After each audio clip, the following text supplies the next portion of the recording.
destroy me. I mean, I don't even know what's under here. I'm not sure what maybe God meant the other black veil. So I'll tell you what, Eve, why don't we just pull the black veil off and see what's really under here? It really can't be that bad. Oh my goodness. Oh my goodness. I've never seen a fruit like this in the garden. I mean, look at the incredible colors on this thing. Look at the shapes. I'm not sure what that is, but it looks fantastic.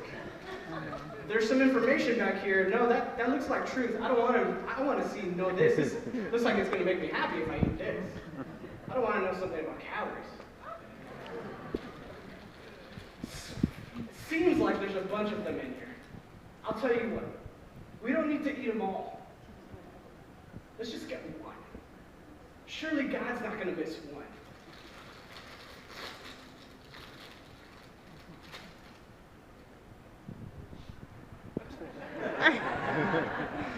Oh my goodness, I don't even know if this is cheese, but it smells fantastic. I'll tell you what, we're going to pour them all out because we don't need to get the big one. Let's get the smallest one. God won't know that we grabbed the smallest one.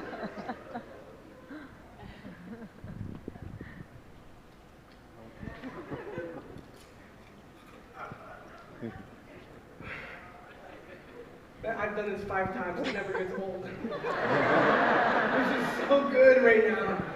This is so good. And I know for some of us, we're getting close to lunchtime. This is fantastic. This is so good. Here's the problem with chips. Once you start, you can't stop. See, some of us know this. Some of us, listen, there's 2 outcomes to chips, right? You can tear the whole bag up. And some of us did this weekend. And if you eat all the chips, oh, I'm sick, or oh, my sodium is up, or oh, I just gained, you didn't want to say those words, right? If I eat all the chips, I'm gonna get sick. Or if I eat all the chips, I'm going to be left with this desire for more. And so here's what I'm going to do. I'm going to go back to the bag, hoping and wishing that there's more, only to look inside and say, oh man, I am dissatisfied. Here's the problem with chips. They make us happy.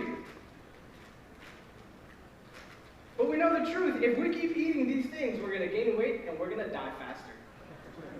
That's the truth. We all have chips in our lives, don't we? Speaking of chips, speaking of sin, here's what Jesus said to the crowd that day. Very truly I tell you that everyone who sins is a slave to chips. Everyone who sins is a slave to sin. Now a slave has no permanent place in the family, but a son belongs to it forever. Jesus brings them back to this idea of slavery because he wants to make sure that they understand that it's not just a random thing, that this is a big deal. Now, we have to understand what slavery was like within that culture. Slaves came and went. They were like commodities. They were valuable, but they weren't like family. It was kind of like saying, I have a slave, I have a car. And again, I'm not trying to minimize what it is.